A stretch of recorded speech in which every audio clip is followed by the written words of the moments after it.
Good morning everyone, welcome back to my channel, and today is Monday, facing a bit of the heat of Monday blues, but Bangalore seems to be really cool and nice. I'm currently passing Janagar, which is in South Bangalore, and for most of you who know, Janagar and JP Nagar are basically, known to be predominantly residential areas. So it feels so good to be driving in Bangalore during winters because first off, the weather outside is really cool and it's very nice. It's not something that is hitting your head, like in the sense of summer heat and dry heat. Although it gets a little hot towards the afternoons, but I guess it's not as punishing as summer. So anyways, I am currently going to work, as you all know. So with a little bit of tension, okay? I have a little small worry, but I'm sure it's going to be okay. That's how life is. It just passes with time. I will probably address what I'm talking about today to you guys another time, but I know what exactly this is about. But I possibly thought I could connect with you guys to speak about this and feel better about it, because I think at the end of the day, I'm a very expressive person, so for me, speaking it out to someone really helps. And it's really important to express, guys. Never take that for granted, because you possibly have a ton of things that, get piled up, and one fine day you don't know how to deal with these things. So that's what's going to be the most scariest thing. But anyway, like I said, it's a Monday, and the week looks bright. I can't wait for Friday though already, but yeah, here we go. Boom.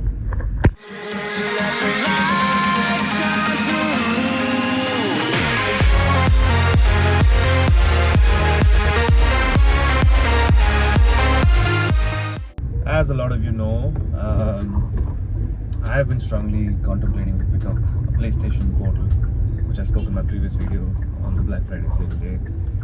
But even though the price has come down by say around 2,000-3,000 rupees, it's still not very compelling for me to pick one up, because in the end I do know that the Premium Plus subscription is something that's very much required for you to be streaming all those 2,800 games that they've listed out. So yeah guys, usual Bangalore traffic issues, had to pause. And so we still don't have it in India, so I don't think it really makes a lot of sense in picking up a PS Portal at the moment.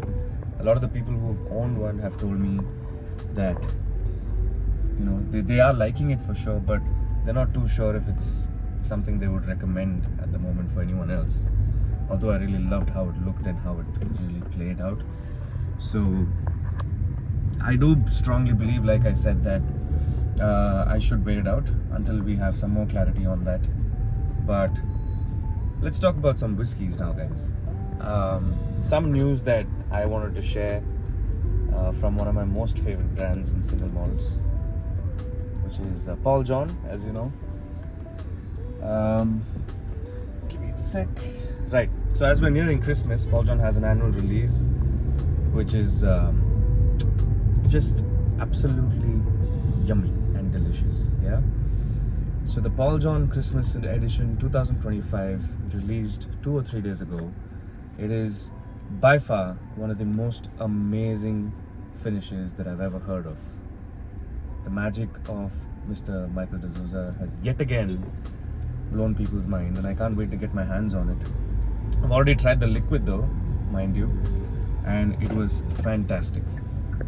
So the Paul John Christmas edition 2025 is something, the finish is called cream cask. I wouldn't say finish, but I feel the blend, or the way it's created this time around, it's called cream cask. And cream cask is basically when you take the Spanish wine finished malts, which are probably aged in Pedro Jimenez and Oloroso, and you mix that with a proportion, in a particular proportion rather. You blend that, and then obviously you take quite a bit of your ex-bourbon malts as well, which is the IP, like I've mentioned in many of my videos of my whiskey reviews. So When you blend these, the cream cask is born. It's born from. I'm sorry, I'm swapping the angle quite a lot, guys, but I'm a little helpless. More on the wheel. I think I should probably invest in a good stand. I would say an AC vent stand of sorts. You guys let me know which one you think is a good bet for me to do so. But anyway, a cream cask is basically when, like I said, a Pedro Jimenez matured malt is married or blended with an Oloroso matured malt, and that just gives out so much of life to the whiskey. And I've not come across any whiskey until date which was cream cask. The first ever cream cask whiskey I came across was Paul John's, the Christmas edition, right? And trust me, when I tasted the liquid pretty recently, it's outstanding. And I really feel like maybe the way in which Paul John needs to brand itself, or the way in which because it is exceptional, guys. I mean, I'm not saying Indri is bad or Amrut is bad, but to be very honest with you, a lot of the people who have had the good, like in the sense by good I mean to say the ones that suited their palate from the Paul John range, they've never really looked back. I personally am not too much of a fan of Indri, to be very frank with you. I found that there's a lot of black tea leaf sort of a nose, sort of a note that I got, which kind of put me off on the longer run. When I was probably having my second or third small in my GC glass, it sort of overpowered the whole palate. So I realized that that's probably not my cup of tea. No whiskey is bad, but I'm not too big a fan of Indri. But I feel like the strategical way in which Indri has been marketing itself has honestly got a lot of appreciation, plus a lot of the brand recall that's happening on people's minds. Nowadays, if you actually land up speaking to someone and you tell them, have you tried an Indian single malt, the first thing that they would either say is Indri or Amrut Fusion, right? And that's, according to me, a little unfortunate, because when you have 12 to 13 expressions in a portfolio, I do believe that there's an array of expressions in Paul John. Of course, they've won many awards, and of course they obviously have a lot of brand recall. People in the world do know Paul John, but the first immediate thing that comes to people's mind is Indri and Amrut, and that sort of saddens me. So I really feel like I really hope that Paul John's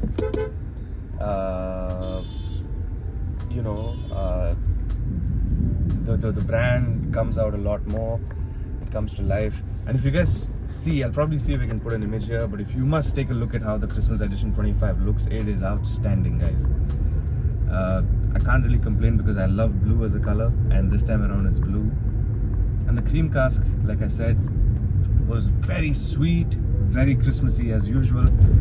And again, hats off to Mr. Michael for creating something so magical yet again, because every single expression that he's made is so unique in character, and they have their own characteristic that basically comes to life each and every single time you try it. So yeah, I can't wait to test them. I hope that soon I'm planning to pick up a bottle or two for sure to add it to my collection, and I will put out a review as well, guys. That really deserves a review. And yeah, let's see how that goes. Now, for most of you who are very, very familiar with Bangalore, you clearly know where I am. This is Lalbagh in transit to Wilson Garden. And my heart really, really sank when I got to hear the proposal that the government had made when it came to the tunnel project, wherein about 6 acres or so would be touched towards getting the tunnel road built. And guys, I'm not saying anything against the government. Yes, maybe they're working their mind and proposal to help us have a better city and all of that, but the only two things pending in Bangalore right now which have that kind of beauty is Lalbagh and Cubbon Park, right?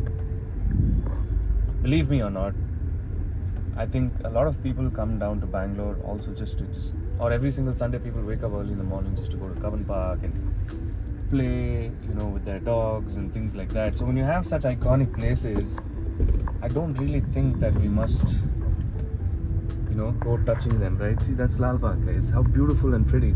All your flower shows and everything happens here. And all your, the people who live around who need access to, go for a good walk or any of that stuff also happens a lot here, every single day. So I pray to God and I pray real hard that these two, I would say, I call them monuments, can I? I would say these two iconic places in Bangalore, I really hope and pray that they go untouched, because it is so pretty to see, it's so beautiful to look at, and I don't find any reason why they want to go mess around with this. So I pray that Bangalore retains its charm and the beauty, and hope that we get to see a lot more of flower shows and whatnot happening here. It's just so damn beautiful, guys. How many of you love the winters in Bangalore? I am a huge fan of winters, guys. I think it's my favorite season of the year, without fail.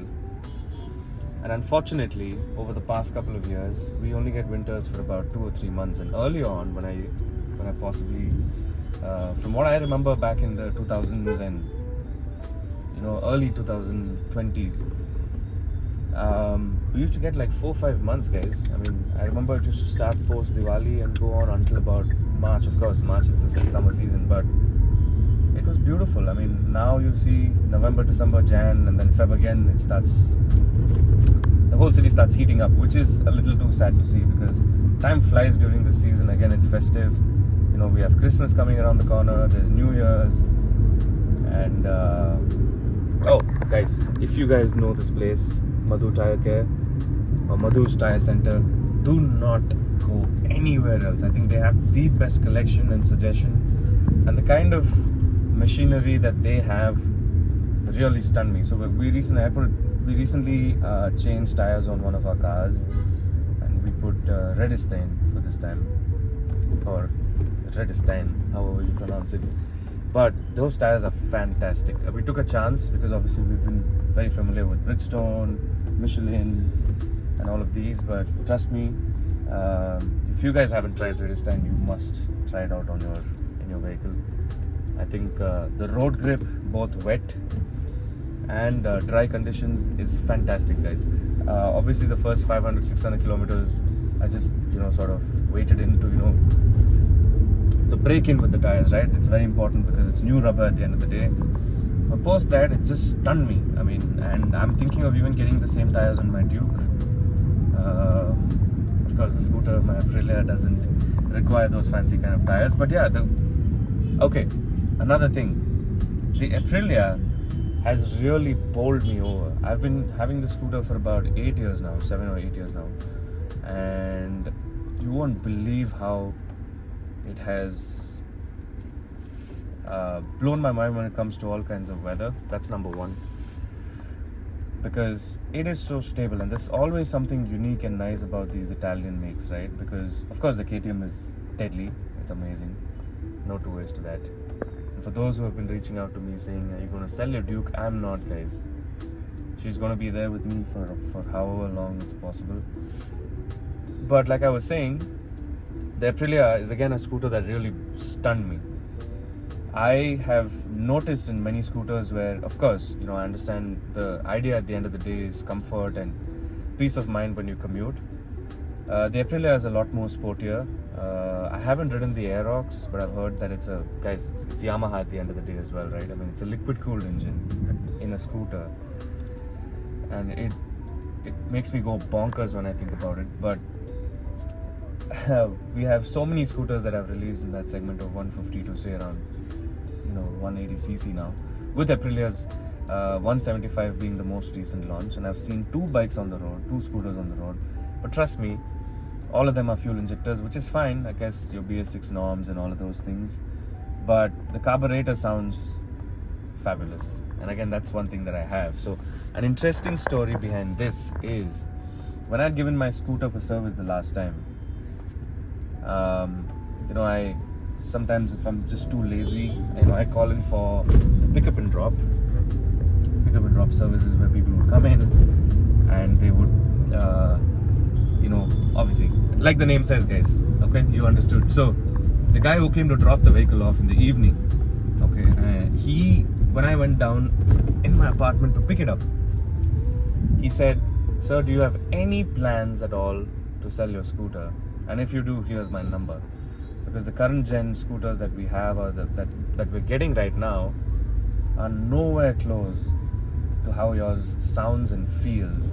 Mine is very rugged, guys, and that's exactly why it's very close to my heart. I didn't know that the transition of scooters and bikes is going to come this far, where you have PS6 norms, no sound, emissions, and so many other things. But off late, if you see, every single vehicle on the road, right? Even my Kia Seltos, for example, this is the 2020 model. There's so much of cost cutting that's gone behind. Although I love this car, I love the way it looks. There's so much of cost cutting that's gone behind, guys. Quality of build. It's a different era, where these scooters and cars were at one point. I have not seen any particular scooter that has had so much of stability. Of course, the end torque is good and crap. Sorry. Anyway, the end torque is great. The Aerox I've heard is amazing too. But I feel like Aprilia, I've ridden it in heavy rains, and mind you, my scooter doesn't have. It's the non-ABS version. I would still lean, when I'm taking a curve, or I would still brake hard when there is something that comes, and never has it ever skid or lost balance. The proportion of weight, of course, to a wide extent, I wouldn't say it's completely balanced, because it's more rear focused, it's wider in the back, a lot more straighter and flat in the front, as you guys know. But that has its own charm. That's what I'm coming to tell you guys, that it's very surprising to see a scooter in performs that well. And I cannot tell you how much I love riding the scooter in the city, guys.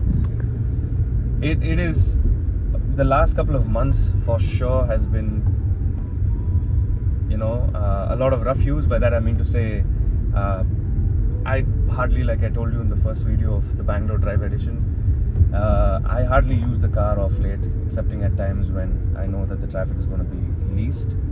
But the scooter does its job. It helps me commute from where I stay to my workplace in about 40, 45, 50 minutes at the max, on even a bad day.